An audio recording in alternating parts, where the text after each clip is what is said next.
Hello everyone, today is 4th of December. My name is Sahil and welcome to the newspaper analysis. Friends, today into the GS folder, we will be taking a quote from the Chief Architect of Indian Constitution, B.R. Ambedkar. Here, Dr. Ambedkar says, history shows that where ethics and economics come in conflict, victory is always with economics. Vested interests have never been known to have willingly divested themselves unless there was sufficient force to compel them. Now, guys, this particular quote very relevantly can be seen into the present times also. Guys, see, into the aftermath of the pandemic, today every country is talking about the economic reconstruction. And when the economic reconstruction is being talked about, obviously it will be having a direct implications onto the environment, and environment ethics will be thrown out of the windows. But there are so less people who are talking about the environmental ethics. Rather, everybody is madly running about the economic reconstruction. So, onto the similar direction, Dr. Ambedkar had said that whenever economy and ethics will be coming in conflict, always the more upper hand will be of economics because of the vested interest. But still, the policy makers, the decision makers, and the informed citizenry should come together and should preserve the ethics at all fronts, be it the environmental ethics, be it the biomedical ethics, or any other branch of applied ethics for that purpose. So, guys, this particular quote we can very evidently utilize in GS paper number 4 into the ethics, particularly in topic number 1, applied ethics. So, guys, that's it. And now let's take the newspaper analysis.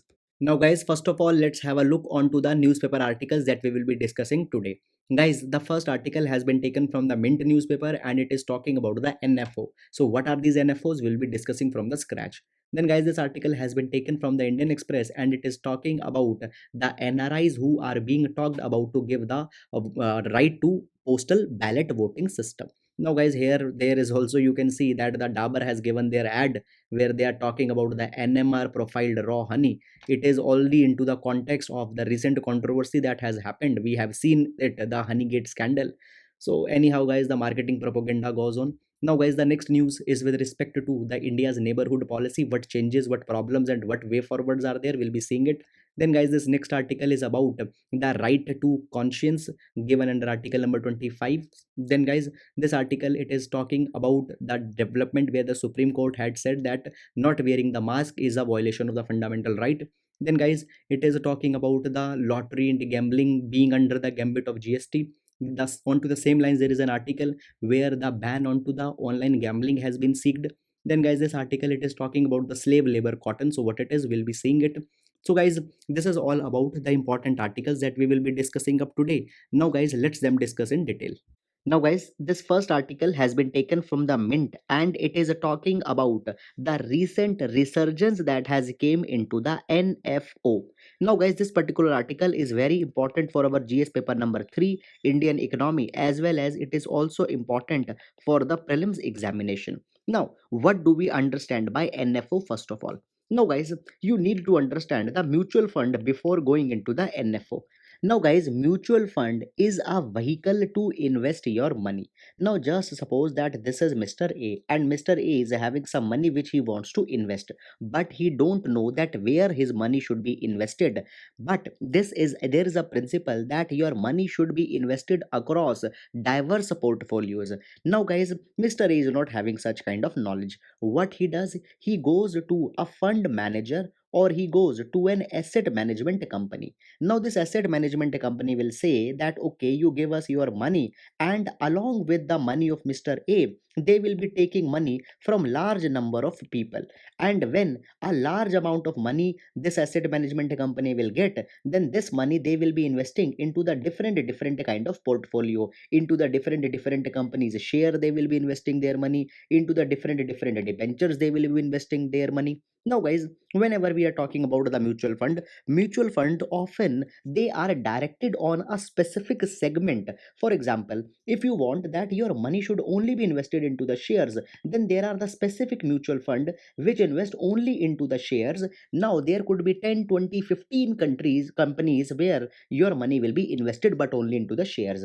Then, guys, there are some mutual funds which are only directed towards the debenture. They will only be buying the debentures. Now, they could buy the debentures of 10, 15, 20, 30, 40. companies. So basically, mutual fund is a vehicle of investing money where the money is given to an asset management company. That asset management company diversely invest the money. Now this asset management company is having the huge experience and they know how to invest money into a way that much of the profit comes without the risk. So guys, this is the philosophy behind the mutual funds. Now what happens when, guys, an entirely new mutual fund is launched for the first time? That offering is called as the new fund offer. It means that an asset management company is now starting up entirely a new fund, so people will be invited to join this NFO. Now guys, whenever the people join the mutual fund, they give their money, and in return the person or the company who is owning up this mutual fund, they give the people the NAV stands the net asset value. Basically it is nothing but the denomination of units that are being given to the people in return of the money. Whenever they want to withdraw their money from the mutual fund, they can return back their NAV and they can take back the money. So guys, NFO are the new offerings which are given to the people who want to invest into the mutual funds. Now guys, you can see here that into the last few months there is a new resurgence which is coming into the mutual fund. Just think, see this guys, that into the April only 5 NFOs were there, then into the month of May there was only one, and now around the October and November there are so much of the NFOs are coming. Now what are the reasons for this new resurgence into the NFO? Now guys, the reason number one is this, that now the share market is improving, and basically the negative market sentiments which were there earlier, they are not now, and now people feel safe that they should invest their money. Because guys, you might be knowing that into the month of April, May, June, when the lockdown was there, people were not ready to invest, rather they were withdrawing their money. But now these sentiments have been reversed, and as the sentiments have been reversed, now more NFOs are coming. Moreover guys, see, when we are talking about NFOs, we can compare the NFOs with the IPOs. IPOs are the initial public offering. Now IPO is issued by a company whenever a company is going public. Just assume that guys, this was a company's name was ABC Corporation.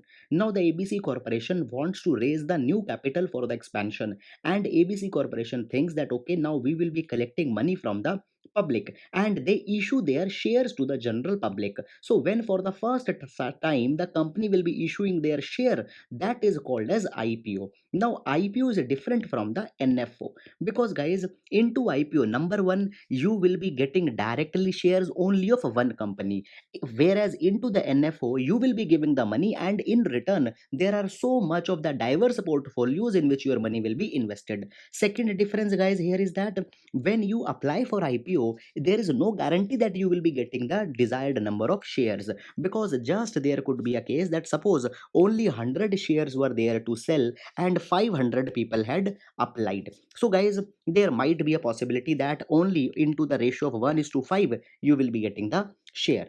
Thirdly guys, however, into the NFO such things doesn't happen. Whatever money you will give, that particular money will be invested. So guys, this is basically the difference between the NFO and IPO. Guys, into the economy prelims, many a times the concept based questions are now being asked. So for that particular thing, a very important concept, please do keep it in your mind. So that's it. Now we'll be moving to the next article.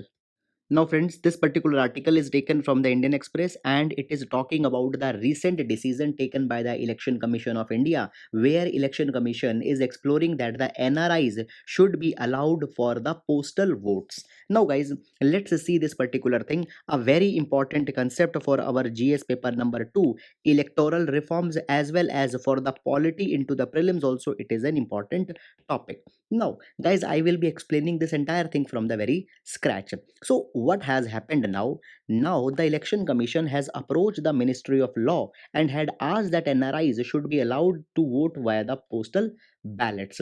Now guys, before coming into this particular direction, what had happened? For the first time, the NRI, that is the non-resident Indians, they were given the voting rights in 2011. Now in 2011, an amendment was made into the Representation of People Act 1950, and they were allowed. Earlier they were not have the power for the voting, but guys, in 2011 when they were allowed, it was said that in person they have to vote, that is they have to come physically into the constituency, and and there only they can give a vote.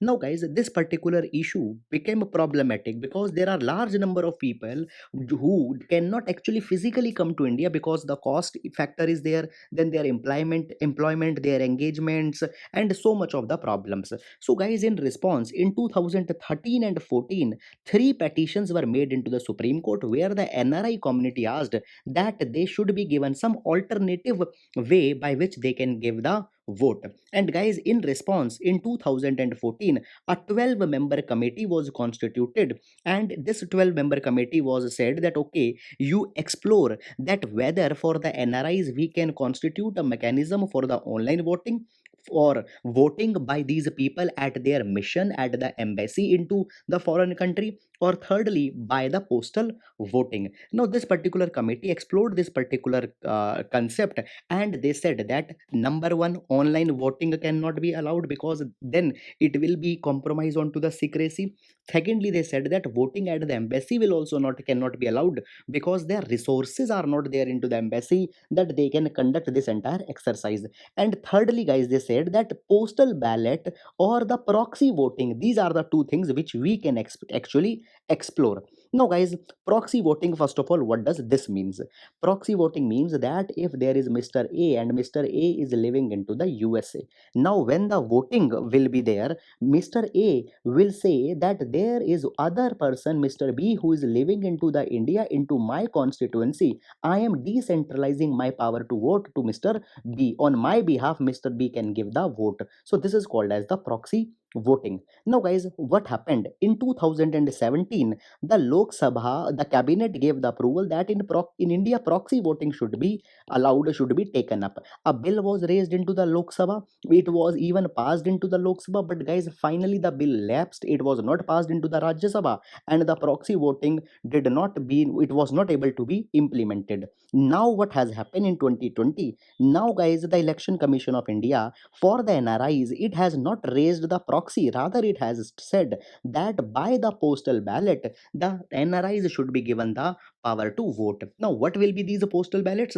Guys, these will be the electronically transmitted postal ballot. Here what will happen? The election commission, basically any person who wants to vote, for example, just take this guys, that next year in 2021 the elections are coming for the Assam, West Bengal, Kerala, Tamil Nadu and Puducherry. Now just think that guys, there is some person who is living into the Kerala. Now the day on which the election will be notified for the Kerala, within 5 days he will make an application to the returning officer and will say that I want to vote. Now returning officer will be transmitting an electronic postal ballot to this person who wants to vote. And then guys, after receiving that electronic postal ballot, this person will be taking a printout, will be filling it, and he will be sending it back to the India. Now guys, basically whether that will be sent back into the physical format or into the electronic format, this thing is not actually clarified till now. So this is actually the way of voting. Now guys, if actually we see that how this particular change will be made, so it can simply be brought by changing the conduct of election rules in 1961. Actually, a representation of people act is not to be amended, just these rules have to be changed, and for this particular thing a bill has not to be brought. So it is comparatively very easy process. If government wants, it can do this thing. Now guys, just you please keep in mind that if you are following the analysis regularly, guys, earlier also we have discussed this conduct of election rules in 1961, and here if you can recall it, just assume that your preparations are doing good, and if not, then guys, some serious changes you need to adopt into your strategy. Guys, we discussed this conduct of election rules because into the last month I told you that the Election Commission of India had said that the expenditure limit should be increased by 10% because now the pandemic is going on and much expenditure into the social distancing, sanitation, etc. has to be carried. So guys, the four limits, that is limit for the parliamentary elections, the as well as the limit for the assembly elections were increased. In parliamentary elections, the small states, you can spend 54 lakh rupees, in big states 70 lakh rupees. For assembly elections into the small constituencies, you can spend 20 lakh rupees. Into the big constituencies, you can spend 28 lakh rupees. So these all four limits were increased by 10%. So then also the change into the conduct of election rule 1961 was made, and now also here the change will be brought. So guys, this is all. Now just let's go into the deeper details that what will be the impact of this entire change where the NRIs are given the power. Now guys, if I tell you, according to the United Nations report of 2015, India has the largest diaspora community. There are nearly 16 million diasporas who are living outside countries, but actually less than 1 lakh people are there who are actually registering for vote. And guys, into the last Lok Sabha elections, just 25,000 people came. Now these 16 million, it is a very big number, and if they are given the power to vote, and from there only if they can vote, then guys, they can swing the elections into the favor of a particular political party or on a particular matter. So their potential needs to be realized, and therefore this particular move is being made. So guys, that's all about this particular topic, a very important topic for your GS paper number 2. Please keep it in your mind. So that's it. Now we'll be moving to the next article. Now guys, this article has been taken from the Hindu newspaper, and it is talking about the considerations that are needed to be made by India into its neighborhood policy. Now see, into the present times, guys, we have also taken up that many kind of steps are being taken by India for into the direction of the neighborhood first policy. Just a case in point is that, guys, few days back India had given a kind of a grant to the Maldives for the Greater Malay Connectivity Project, which is nothing but an exercise of the neighborhood first policy of India. Now guys, let's analyze this particular concept in more details, a very important topic for our GS paper number 2 under the topic of the international relation. See, if we see presently what has happened, there is the strain which has came into the India versus neighborhood relations. How the strains has come, guys, just see that what happened with the Nepal. With the Nepal, there was a Kala Pani incident, and because of that, with the Nepal, ties are not good. After that, guys, with the Bangladesh, there is some kind of a bumpy road that is coming because of the Citizenship Amendment Act that was passed by India. After that, guys, with Pakistan's relation are not good, China relations are not good. Into Maldives, even India is giving the money. The into Maldives, India out agenda is going on. So strains are there into the neighborhood. Now, guys, what had happened? The foreign secretary as well as the national security advisor, they are making the trips to the neighboring country, and they are trying to repair the neighborhood first policy of India. Now, just let's analyze that what are the problem into the nutshell that are coming into the India's neighborhood. First of all, guys, there are some of the flaws with the leadership itself. See what has happened with the neighborhood. Our foreign policy has been episodic. Episodic means that when some issue or some problem or some new prospect emerges, we interact. Otherwise, we are not very much proactive. After that, guys, there is the domestic issues which have basically clouded our foreign relations. Then the case in point is the Citizenship Amendment Act, revocation of Article number 370, etc. Then, guys, see, there are much regional complexities into this entire region. See, we are right now into the region where largest population is living. This region is least integrated in terms of connectivity. Competition is much there because, guys, all our neighbors are right now aspiring to get a kind of a space onto the international landscape. And when there is a such intense competition, obviously, guys, a kind of a suspicion develops into each other's mind. So therefore, to this particular block, to have a cooperation, to have a coordination becomes a very problematic thing, and this India is facing into the neighborhood. Then, guys, there is the China. So deliberately to outshine India, China is giving huge developmental aids to the neighboring countries. For example, into the Pakistan, sorry, the China had invested immensely into the China Pakistan economic corridor. After that, guys, into the Maldives, also into the friendship bridge, they have invested heavily. The same thing is going into the Sri Lanka, Bangladesh. So basically China is interfering. Now, guys, the issue is that we don't have the pockets to match with the China, and when the China is concerned, India just lags there. Then, guys, the USA's approach is also changing with respect to the India's neighborhood. Now USA onto the bilateral terms wants to engage because number one, they want to outshine China, and secondly guys, USA is pursuing its own clout. Then after that guys, actually when we talk about such a big block in terms of population, in terms of region, never an ideal kind of solution is found out, and the same thing is there with the India also. Now guys, there are some of the suggestions which has been given that how India should approach to this particular problem. Now solution number one is that we need to change our foreign policy with the neighborhood, and it needs to be process based and not to be episodic and event based. It needs to be a continuous process. It should evaluate that as the world order is changing, economic conditions are changing, what new correction and fine tunings are to be made.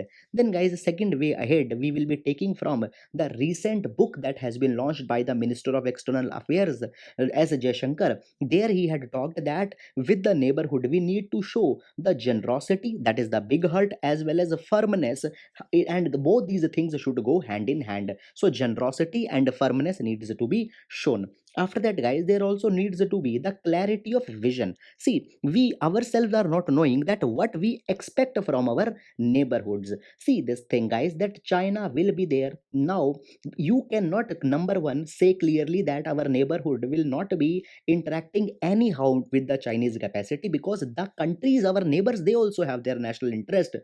So guys, we cannot completely ridicule China, but at the same time some safe distances or some safe red lines we need to dictate to our neighbors. So how or what these red lines will be, how those will be dictated without showing the big brotherly attitude, such a clarity we need to have into our mind. Then guys, see, there is the next thing that is needed, that is the software of connectivity. Now what is this software of connectivity? See, always India is talking about the integration that is needed and how that integration will be bringing the economic booms, but actually the approach of India has not been good. See guys, just take the example of the Europe. The transit between the countries, it is seamless. There is virtually no paper checking. Now guys, when we talk about the Indian subcontinent, India is the biggest transit hub, and guys, from any of the neighbor country, whenever the truck is entering or any cargo is entering to India, there is so much of the documentation that it is entirely frustrating, and it is holding back the potential of the connectivity. So it has been said that you not only need to build the bridges and the highways,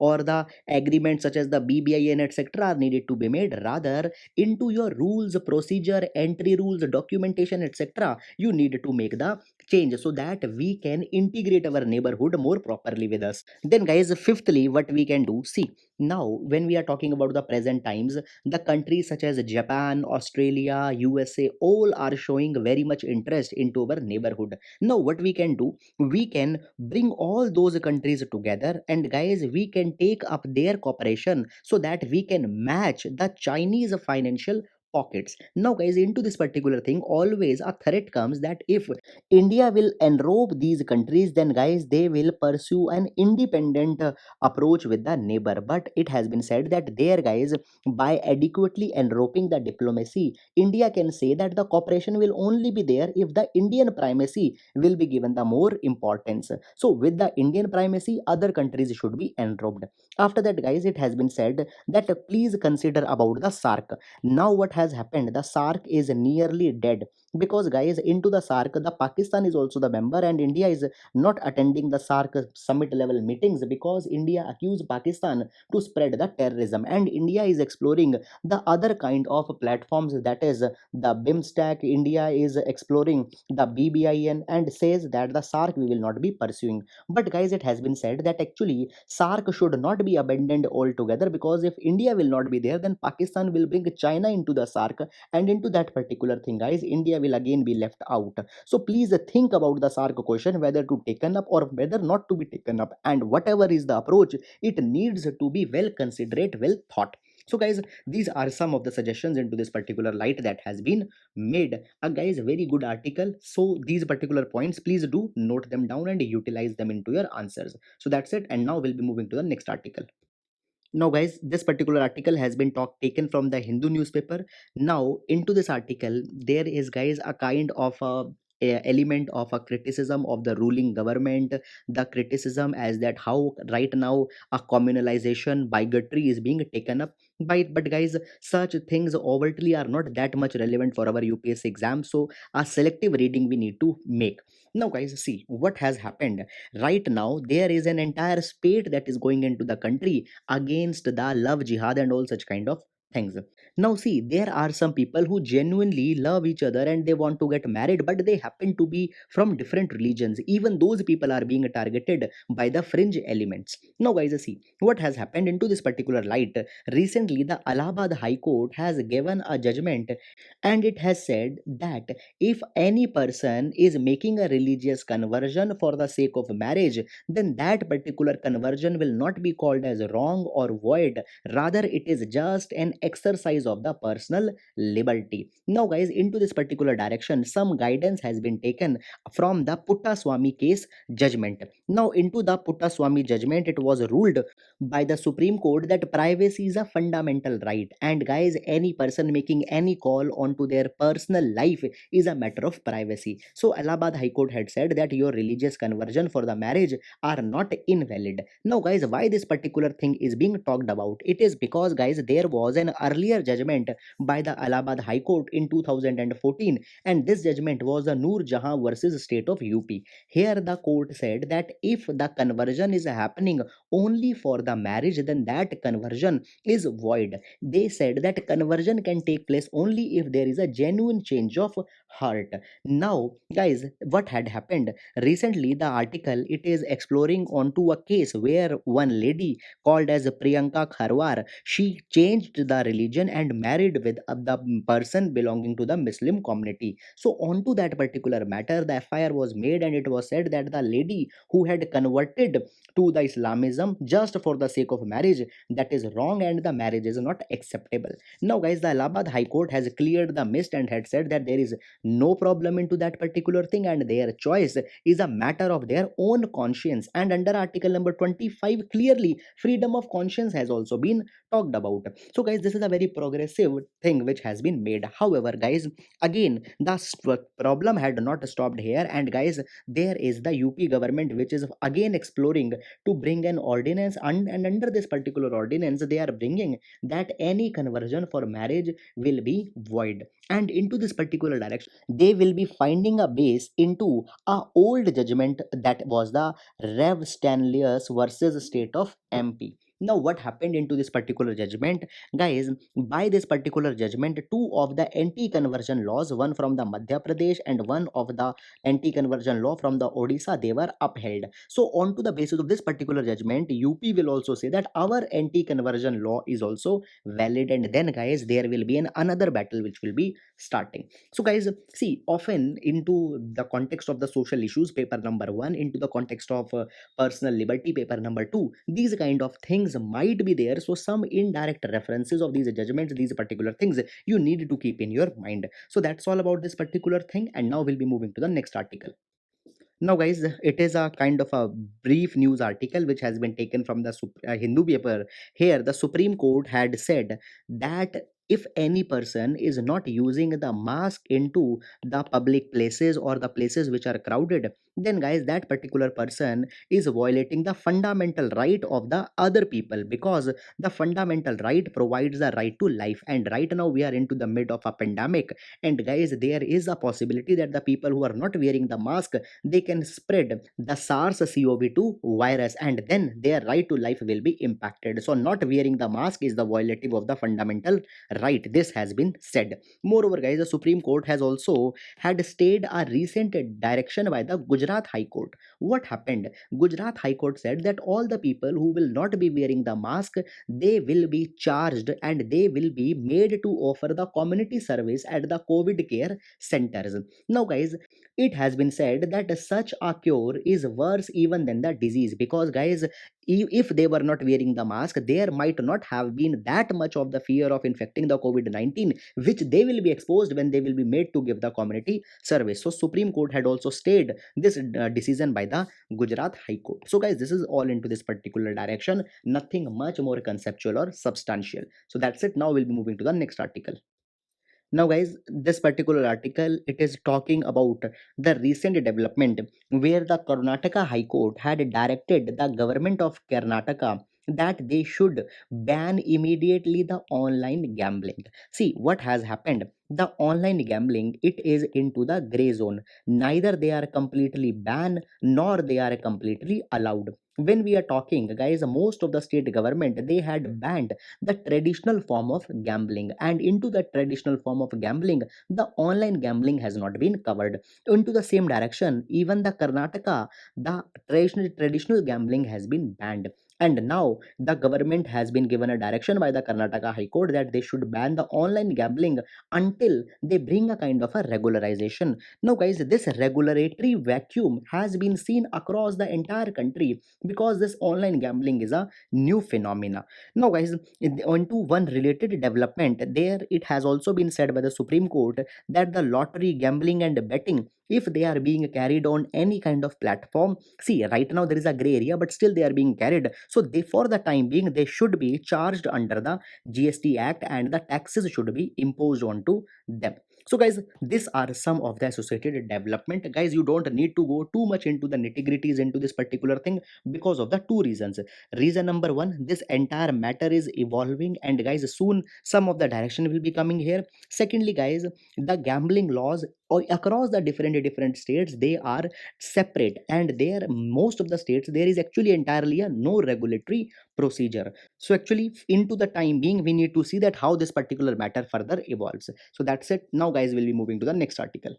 Now, guys, this article has been taken from the Hindu, and here what has happened, the USA had said that they are blocking the slave labor cotton. So, what is this slave labor cotton? This we need to understand. Now, guys, see, this is the map of the China. Now, when you will be seeing the China, there is one particular region of China which is bordering with the Jammu and Kashmir, and this particular region is called as the Xinjiang region. Now, into the Xinjiang region, there is, guys, a community of Muslim people which are living, and this community has been called as the Uyghur Muslims. And their population is nearly 1 million. Now, guys, what has happened? It has been said that the China had kept these Uyghur Muslims into the concentration camps, and by force, they are making these people to do labor in much menial kind of jobs. And there, these slave laborers, they are growing the cotton. So USA had said that any cotton which is originating from the Xinjiang region of China, it will be blocked into the USA. Now, guys, whenever the Xinjiang region comes, there have been many reports, particularly by the United Nations Human Rights Council, also that here the people are not being given the just treatment, and China is abusing all kind of human rights here into this particular region. However, guys, always China says that there is no abuse of human rights, and they have given all the rights to the people, and all such news with respect to the Xinjiang, it is a fake news and it is a propaganda. So, guys, this is about the Xinjiang and the Uyghur Muslims. Now, it has been said that actually the Xinjiang region, because of this particular treatment, it is also turning to be a breeding ground for the terrorists, because a resentment has been at the peak into this particular region. And guys, as you can see, it is into the vicinity of India. It can also become a region for the security threat to the India also. So these are some of the associated developments into this particular direction. So, guys, this is all about this particular article. So, guys, that's all for today's newspaper discussion. I hope that you are liking our discussion. Thank you so much.